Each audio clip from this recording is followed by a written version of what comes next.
Hi folks, HR Funk here with a follow-up to a video that I made back in February, and in that video I showed you my Charles Daly high power pistol, and I mentioned that I was going to be sending it off to BH Spring Solutions for a makeover.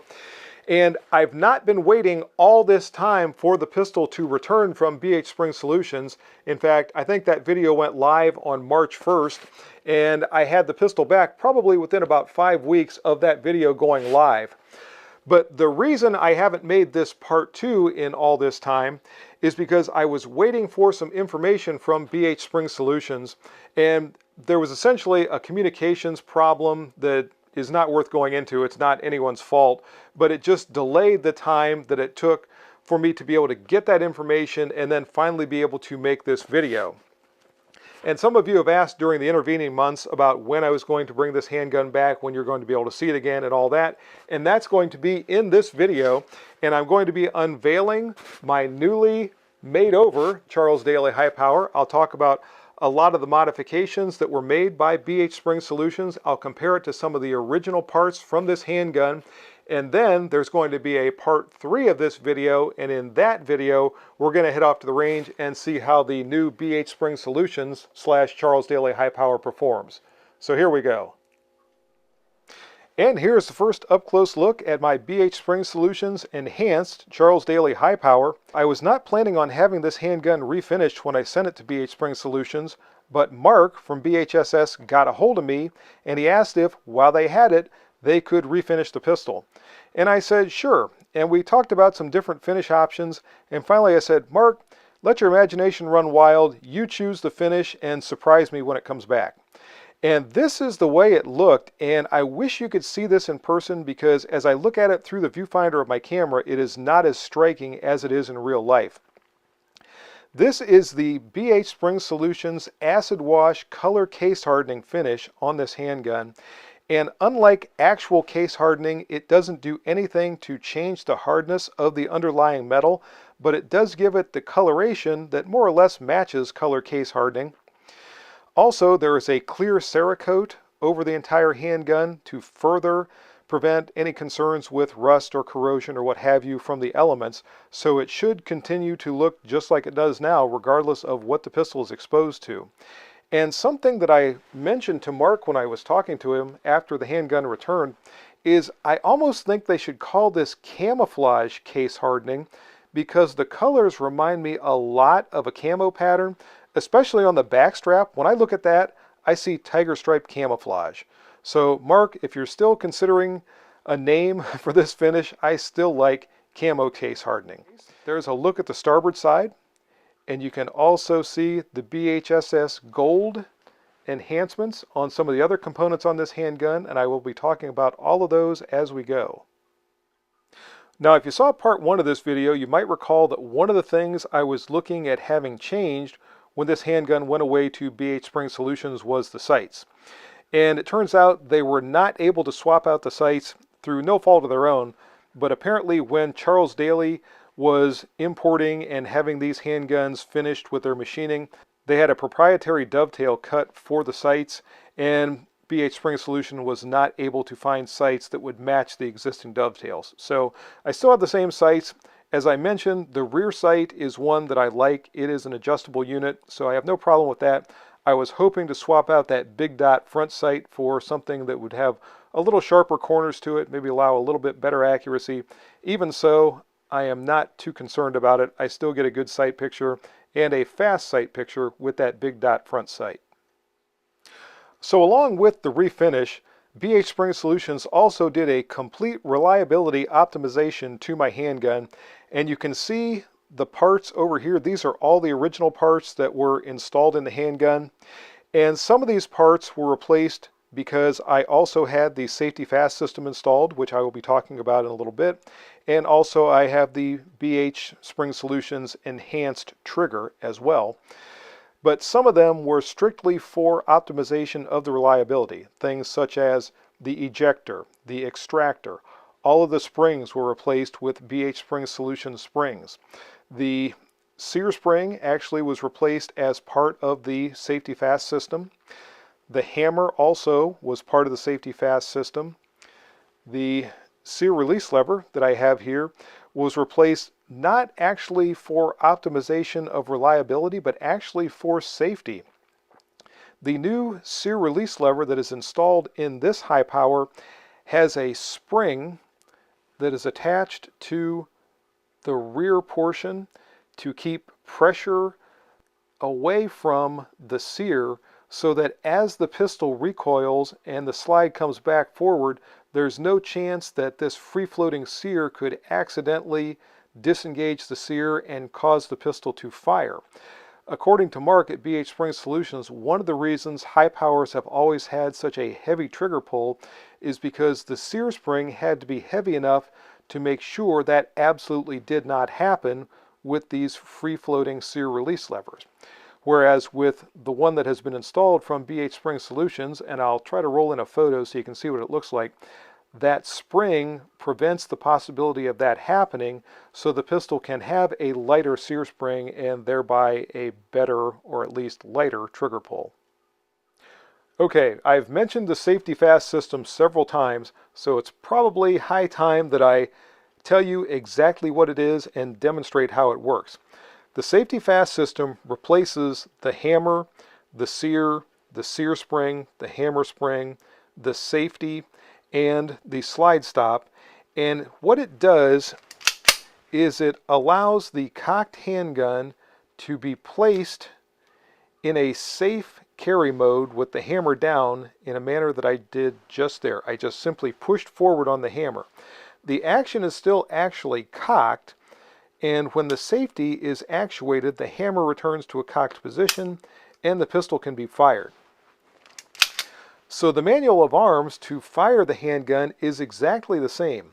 Unlike the Lionheart that I demonstrated earlier this year, very early in this year as I recall, with that one, the hammer returned to the cocked position as the trigger was pressed.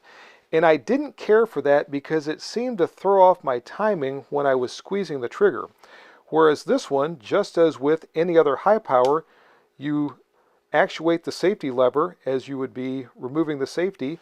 That places the hammer in the firing position, and then you squeeze off your single action shot, the same as always.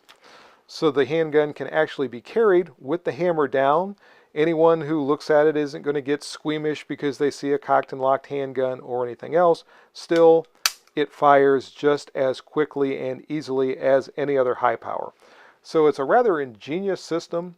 It was designed, as I understand, by Leon Hubert, who is the chief weapons designer for BH Spring Solutions. And it's a very, very cool system. I've seen it on some of Mark's handguns in the past. This is the first one of my handguns to have this system.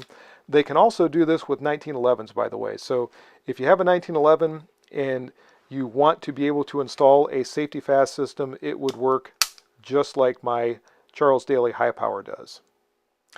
Also, as part of the Safety Fast system, there is an ambi safety lever that's added, and it functions exactly the same on this side as the lever does on the other side. And something I should probably have mentioned is that after you fire the shot with your pistol, every shot, as always, is in single action mode unless or until you push forward on the hammer and return it back to that hammer down carry position. So again, very ingenious system. I like it a lot, and I look forward to getting out to the range and working with it with this handgun. Now, before anyone asks, there is no magazine disconnect safety in this handgun, and that's actually part of the BH Advanced trigger, which I'll be talking about in a little bit, but I wanted to demonstrate this, and it'll make more sense when I show you the trigger. But many times when someone demonstrates how well the magazine ejects from the handgun, they will do so with the slide forward when the follower of the magazine is pushing against the bottom of the slide to help jettison it from the handgun. But usually if you fire to the point that the handgun is empty and you need to reload, the slide is locked to the rear, therefore there would be no pressure from the follower on the bottom of the slide and all that. So as you can see, I have this slide locked open, and watch the magazine ejection when I push the magazine release. There is a lot of magazine ejection spring pressure there. If I turn it in a more conventional hold and hit the button, it ejects with some force. Again, that is part of the advanced trigger, and it does not influence the trigger pull in a negative way at all, but it does jettison that magazine. That's something that's very cool. If you have a high power, particularly one that still has the magazine disconnect safety, you know, many times you hit the magazine release and it drops about that far, and you have to physically strip it out of the pistol, whereas this one does not have that problem at all. Another quick point about the magazine release itself, this is an ambi magazine release that has been added to my Charles Daly High Power. And you can see the lever right there, and obviously I'm holding the pistol in my left hand, and when I depress the lever, it releases the magazine. So that's another cool feature. You don't see ambi releases on high powers really at all. And this one now has one. And for anybody that's concerned, no, when I hold this in a normal shooting grip, or even if I'm holding it left-handed, I do not notice that at all. It's not jabbing into my finger or anything. So very comfortable, very well-designed ambi magazine release for my Charles Daly High Power. At this point, I'm going to go ahead and disassemble this handgun so I can tell you about the trigger. For all the YouTube monitors out there, I'm just doing a normal disassembly. I'm not modifying the handgun. By the way, folks, that will probably make no difference whatsoever. They'll still demonetize my video, but that's just one of those things I say more or less to entertain myself. But if you're familiar with the normal disassembly procedure for the Browning High Power, you know that you have to lock the slide in the disassembly tab and then lift up on the slide stop and press from the opposite side in order to remove it. Notice the slide is fully forward, and this is another function of this new slide stop that's part of the Safety Fast system. All I'm going to do is raise up on it slightly as I push from the other side and remove it from the frame. So there's no need to lock the slide to the rear in that disassembly tab. At that point, the slide comes off the frame. We can remove the recoil spring and recoil spring guide, and also the barrel, and I will be talking about this barrel shortly. Okay, I think I'm going to have to get a flashlight in order for you to be able to see exactly what's going on with this trigger. So stand by for a moment. So this is one of these times that an extra hand would be very helpful. But one of the things I wanted to point out is this spring right here in front of my thumb that is attached to the trigger. That is the spring that jettisons the magazine so forcefully from the pistol.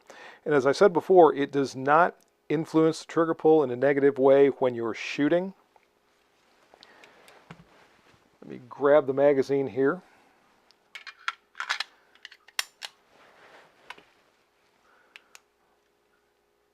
And you can hopefully see it there now, hooked over the forward portion of the magazine to facilitate that magazine ejection.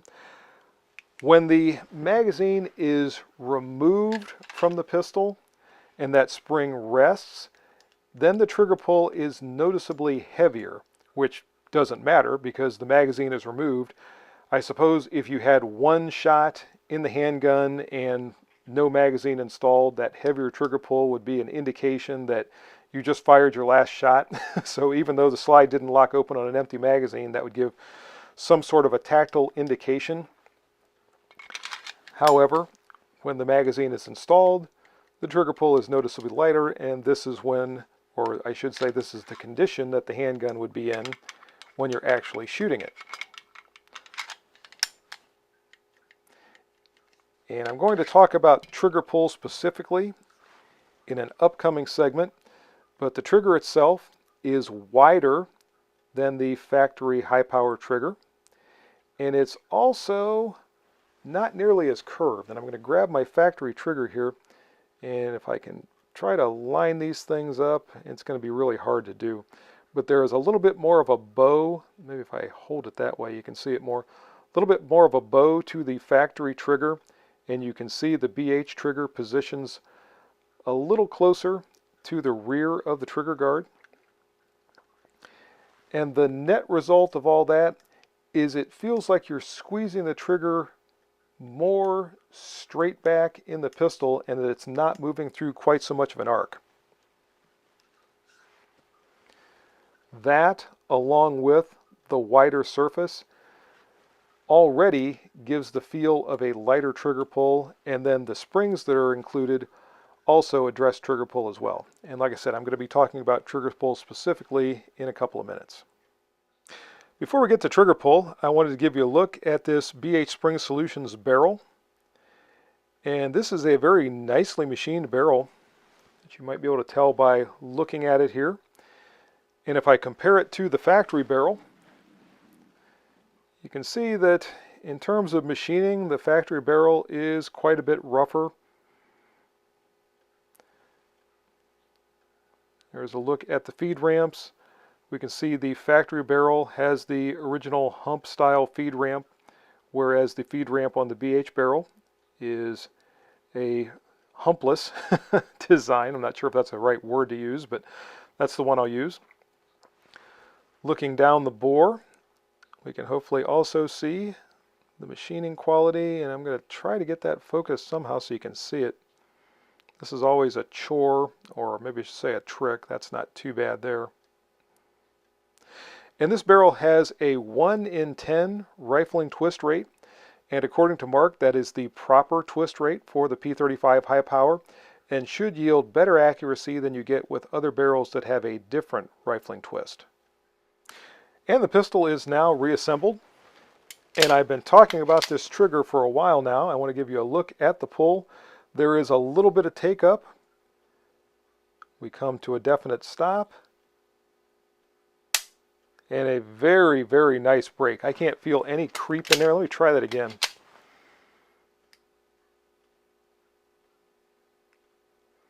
Trying to exert pressure very slowly to see if I can detect any creep at all. And no. Tiny bit of movement there. For a Browning high power trigger, and a lot of you know that the high power is not known for its trigger quality, that is a very, very good trigger. I'm going to go ahead and break out my Lyman trigger pull scale, and we'll see where this trigger is breaking. So I've got my BHSS Enhanced Charles Daly High Power set up in the vise, and before I sent this pistol to BH Spring Solutions, the factory trigger was breaking on average at about 5 pounds 10 ounces. So I'm curious to see where this new BH Advanced trigger is breaking. First pull is just over 5 pounds, just barely over 5 pounds. 5 pounds, 0.3 ounces. Let's try another pull. Let's try pull number 2. A little bit heavier that time, 5 pounds, 5.7 ounces. And by the way, I would not have expected the trigger pull to be quite that heavy because the break is so clean, it feels considerably lighter.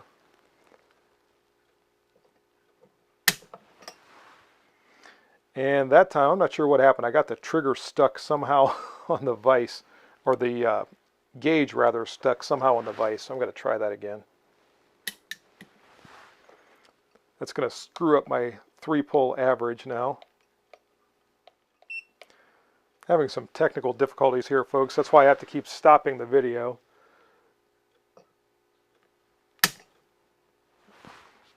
And that pull was under 5 pounds, 4 pounds, 15.4 ounces. So, as I said, my 3-pull average is screwed up, but it looks like it's breaking, give or take, right around 5 pounds.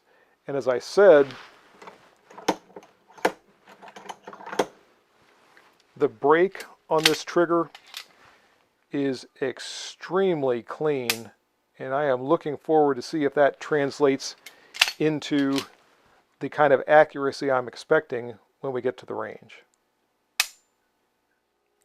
And one other thing I wanted to mention here in the shop is the hammer on the Safety Fast system, which you can see is contoured considerably differently than the factory trigger.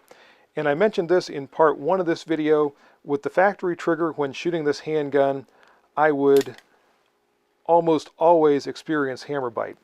this hammer would come back and there was just enough of my skin that would make it up over top of the grip tang that it would get pinched in there.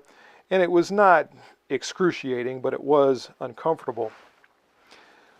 With this newly designed hammer as part of the Safety Fast system, there is no bite of any kind, and it doesn't matter when the slide is locked back or anything else. It absolutely cannot bite my hand. So that's another nice feature of that Safety Fast system. So there you go, folks. That's going to do it for part 2, the after look at my BHSS Charles Daly High Power. In part 3, as I said at the beginning, we're going to head off to the range and see how this pistol performs. But for now, if you have any questions or comments about this video, make sure you forward those to me. Remember, if you purchase anything from Optics Planet, be sure to use my discount code, which is... And if you use that discount code, it's good for 5% off your purchase from Optics Planet. Also remember the discount code from House of Pain Munitions. If you go to House of Pain, you can use my discount code there, which is HRFUNK10, and that'll save you 10% off your purchase from Hot Munitions. Last but not least is the Target sponsor for the channel. Go to Target's online, check out their inventory, and see if they have anything that's going to meet your Target needs. See you next time, folks. And until then, good shooting. Bye-bye.